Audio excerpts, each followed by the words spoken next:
Bonjour à toutes, bonjour à tous. Brigitte Fayet, fondatrice de 3C Performance, en direct de Québec, au lac Beauport, où je suis en mastermind avec Martin Latulippe dans un groupe d'excellence, le groupe VIP, avec des leaders inspirants. Et j'ai vraiment une très très grande chance parce que dans ce groupe, il y a Nathalie Tremblay. Oh my God, quelle présentation! Je vais rougir! Nathalie Tremblay, donc, qui est coach d'impact en gestion du poids. Voilà. Et donc, qui développe aussi un programme, qui est le programme Mon poids bonheur. Voilà. Donc, déjà, vous savez où l'on va, mesdames et messieurs.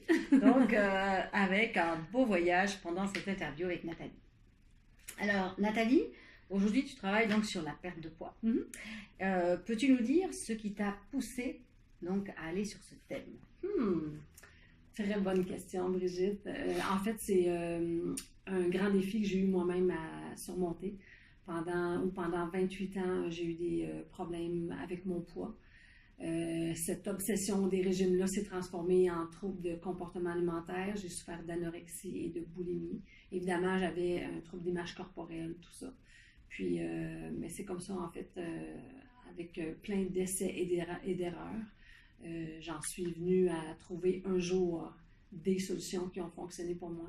Et à ce moment-là, c'est devenu plus fort, c'est devenu une évidence, parce qu'à ce moment-là, quand j'ai cherché ces stratégies-là, en fait, c'était pour moi, me sauver moi, mais il est arrivé un moment où est-ce que je pouvais pas, pour moi, c'était comme un non-sens de garder une approche qui fonctionne. En fait, c'est que j'avais été chercher ce qui fonctionnait dans chacune des approches que j'avais suivies pour créer la mienne. Donc, c'est devenu une évidence, je devais partager, et c'est comme ça qu'a vu naissance mon programme, Mon poids bonheur. Donc, une vraie révélation pour toi. Oui, absolument. Lors d'un voyage en Inde, c'est assez particulier de vivre une expérience comme ça, de chercher à l'extérieur puis de se rendre compte que tout est à l'intérieur. Alors maintenant, c'est ce que je fais. J'aide des femmes au lieu de chercher des solutions extérieures. Je leur apprends à modifier leur programme pour connecter avec leurs propres solutions. Génial.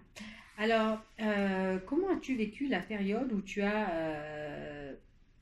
étais avec cette notion d'anorexie? Pendant 28 ans, comment j'ai vécu ça, c'était difficile parce qu'en fait, quand tu es mal, moi je dis souvent, le frein numéro 1 pour une personne, autant dans sa vie personnelle que dans sa vie professionnelle, c'est d'être mal dans son corps parce que ton corps, tu es avec 24 heures sur 24. Je dis, dans mes moments sombres, la nuit, tu dors pas parce que tu es mal, parce que tu anticipes les rendez-vous que tu as le lendemain, parce que tu sais pas quels vêtements tu vas porter dans ta garde-robe, parce que tu as tellement de vêtements qui t'attendent, qui te font pas. Ensuite, de se priver constamment, c'est l'énergie qui n'est pas là. Je me rappelle que le soir, je retournais chercher mon courrier au village pour me refaire de la marche parce que je calculais les calories que je dépensais. Puis quand je revenais, je peux prendre ton papier, quand je revenais, j'avais même pas d'énergie pour tenir mes lettres. Comme ça, je mettais mes lettres ici parce que comme ça ne me demandait pas d'énergie tellement j'étais faible. C'est pour ça qu'aujourd'hui, je veux plus mon souhait, ce serait qu'il n'y ait aucune femme qui vive ça, qu'elle vive plus. Puis la prémisse de mon programme, en fait, c'est de s'aimer pour maigrir au lieu de maigrir pour s'aimer. Parce que moi, pendant 28 ans, ma croyance était que si j'atteins ce poids-là, je vais m'aimer. Alors que même quand j'étais anorexique, puis je venais en bas du poids que je m'étais fixé, je ne m'aimais pas plus, je m'aimais moins. Alors, un très beau message à retenir, très Yes. inspirant. Alors, que retrouve-t-on dans ton programme perte de poids? En fait, mon programme se divise en 3 volets. Stratégie alimentaire, stratégie comportementale, en fait, et des stratégies psychologie, de mindset. Chaque être humain là, a un réservoir de ressources à l'intérieur de lui. On sait pas, on connecte à différentes ressources sans s'en rendre compte. Tout se fait inconsciemment, notre corps est extraordinaire. Mais en même temps, il faut rendre ça conscient. Quand j'ai besoin de plus de discipline, de plaisir, de douceur, comment je peux consciemment connecter à ces ressources-là? Fait que je te dirais que ce qui démarque mon approche des autres, en fait, c'est ce volet-là de psychologie. Parce que si on fait juste travailler sur nos comportements, si on fait juste travailler sur l'alignement, l'équilibre de notre assiette, on manque le bateau. C'est ce que je faisais pendant 28 ans. C'est le volet psychologie, c'est ce volet-là qui soutient ton engagement dans les 2 autres sphères. Non seulement ça, non seulement soutenir les engagements, mais change ta perception. Tu sais, quand tu changes tes systèmes de récompense, plutôt que de se récompenser avec de l'alcool, avec du chocolat, avec de la nourriture qui est malsaine, ben, si j'ai deux façons de changer. C'est soit que je vais essayer de me corriger puis me dire demain, je vais me taper sur la tête, puis je vais me dire demain, je vais faire mieux, ou je vais directement à l'intérieur de moi changer ce programme-là qui a été installé à mon insu quand j'étais toute petite. Je ne savais même pas qui était là, ces programmes-là. Je me disais, c'est moi qui n'ai pas de volonté, c'est moi qui n'ai pas de discipline. Alors que c'est le programme qui m'amenait à agir comme ça. Et dans mon approche, bien, on travaille justement à aller changer ces programmes-là pour installer les programmes qu'on veut bien installer. Donc reprogrammer, quoi. Absolument. Absolument. OK. Est-ce que je parle trop? Non, au contraire, c'est passionnant, intéressant. Moi, j'ai une question à te poser parce que tout à l'heure, tu parlais des femmes. Tu t'occupes des hommes ou pas sur la perte de poids? Oui, je m'occupe des hommes, mais je te dirais que oui, je m'occupe des hommes, mais majoritairement, c'est des femmes, mes clientes. D'accord. Ouais. Okay. Mais de plus en plus, ça m'est demandé. Et avant ça, mon programme était vraiment personnalisé au féminin. Puis, alors, pour les hommes, je le fais en individuel. Il y a aussi quelques hommes dans mes groupes, mais évidemment qui se sentent un peu intimidés par rapport à un plus grand nombre de femmes.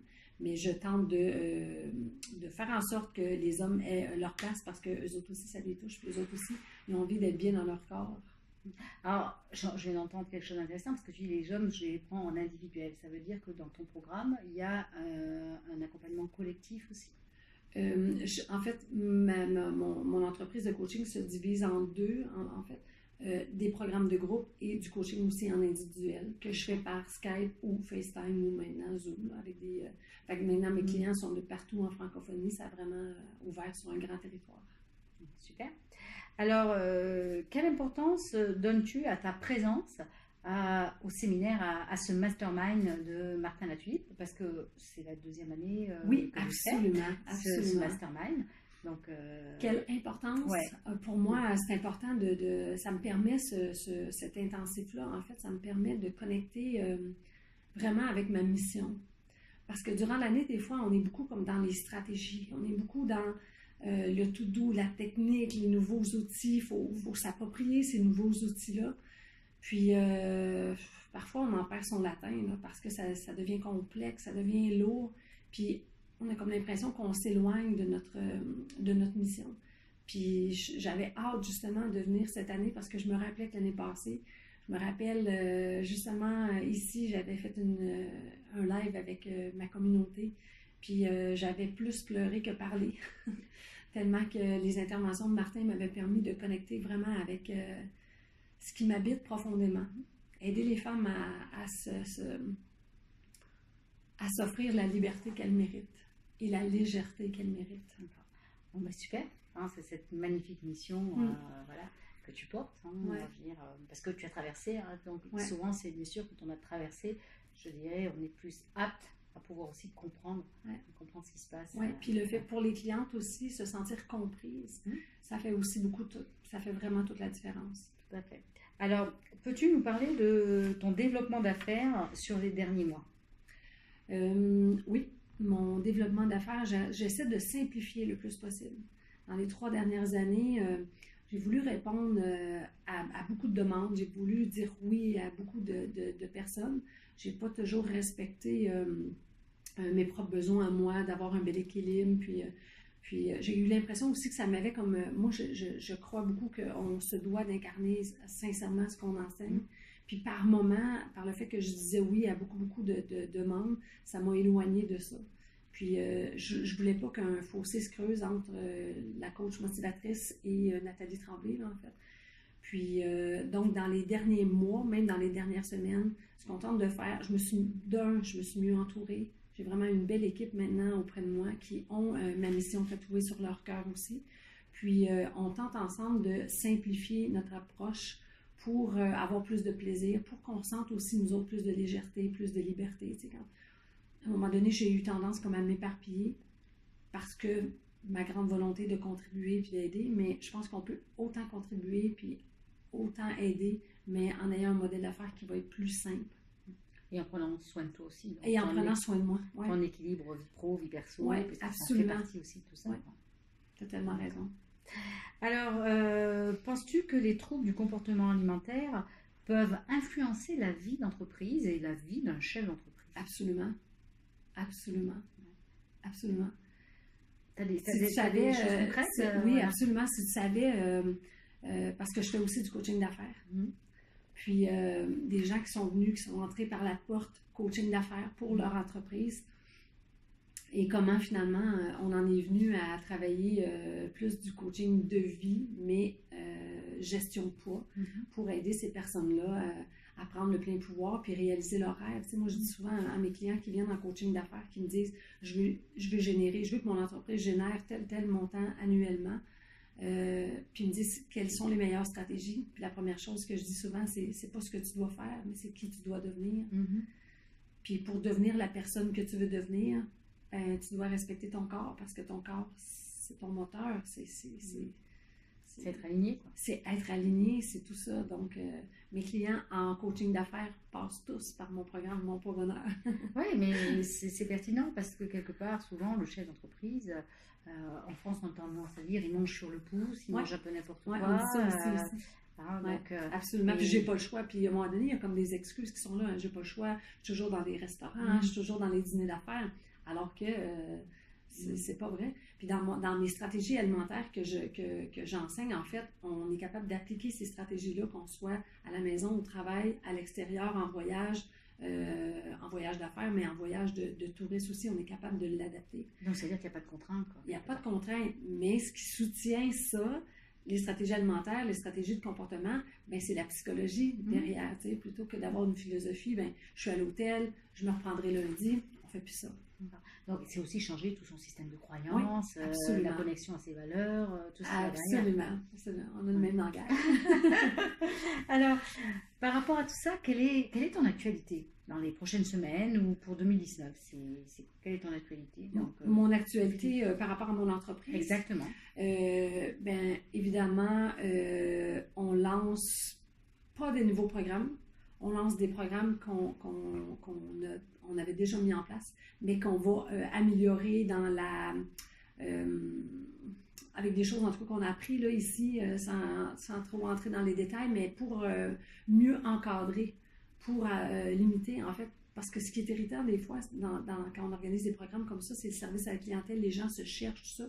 Puis je me suis peut-être rendu compte, pas peut-être, je me suis rendu compte qu'on a probablement une lacune par rapport à ça.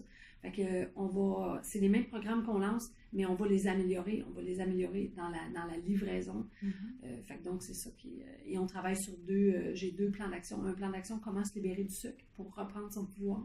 Parce que je pense sincèrement que reprendre son pouvoir passe par se libérer du sucre. Puis l'autre plan d'action, c'est pour comment atteindre aussi son poids bonheur en s'aimant pour maigrir efficacement. D'accord. Et ça me fait penser à une autre question, parce que tu dis comment se libérer du sucre, parce que là aussi, il y a tout un phénomène éducationnel, avec la notion de récompense aux enfants. Oui. T'as bien travaillé, tu vas avoir un paquet de bonbons ou autre. Quand on fait ça, on est en train d'installer un programme. Tout à fait. Que ce petit garçon-là ou cette petite fille-là, ben, à 30 ans, elle va se battre avec ce programme-là. Tout à fait. J'entendais une femme dernièrement qui disait si tu ne veux pas faire pleurer ton enfant maintenant, c'est peut-être toi qui vas pleurer plus tard. De le voir qu'il ne sera pas bien. Si tu veux pas, si tu n'acceptes pas de faire pleurer ton enfant maintenant parce qu'il veut des friandises, mais plus tard, c'est peut-être toi qui vas pleurer. Tout à fait. De le voir mal dans sa vie. Je pense que ça fait réfléchir. C'est des petites phrases clés. Et c'est un cadeau. C'est un cadeau que tu viens de faire aux personnes qui écoutent. Parce que c'est très important. C'est vrai que c'est important de passer par là parce que si on aime nos enfants, c'est important de ne pas contribuer à leur donner du sucre qui va avoir les conséquences derrière. Mais puis en même temps, il faut être bienveillant envers soi parce que c'est une façon de faire que nos parents nous ont transmis avec ce qu'ils savaient à l'époque. Il ne faut pas non plus leur en vouloir, mais ils nous ont transmis leur amour par le sucre. C'est quelque chose qu'on a appris. Maintenant, il faut être bienveillant avec soi en se disant, maintenant qu'on le sait, comment on va faire les choses autrement. Merci beaucoup Nathalie pour ces quelques instants passés ensemble et de nous avoir accordé cette interview parce que tu es vraiment une magnifique personne et vraiment pour les personnes qui ont envie vraiment de retrouver leur poids bonheur, n'hésitez pas à à contacter Nathalie, est-ce que tu as un site Oui, voilà, qui se nomme La Coach Motivatrice, oui. sinon Nathalie Tremblay. Vous pourrez pas. Vous trouverez ça sous la vidéo qu'on est en train donc, de faire. Vous trouverez le lien pour aller donc, contacter Nathalie. Et si vous ne le trouvez pas, n'hésitez pas à nous contacter sur 3C-Performance et on vous donnera le contact de Nathalie. Je peux prendre la parole? Oui. Merci infiniment pour ce beau moment, puis merci aussi pour la belle connexion qu'on a ici ensemble. Vous êtes, toi et Patrick, vous êtes deux personnes vraiment magnifiques. Tout le monde gagne à connaître. Merci infiniment. Merci à toi. Je peux t'embrasser? Absolument. Merci.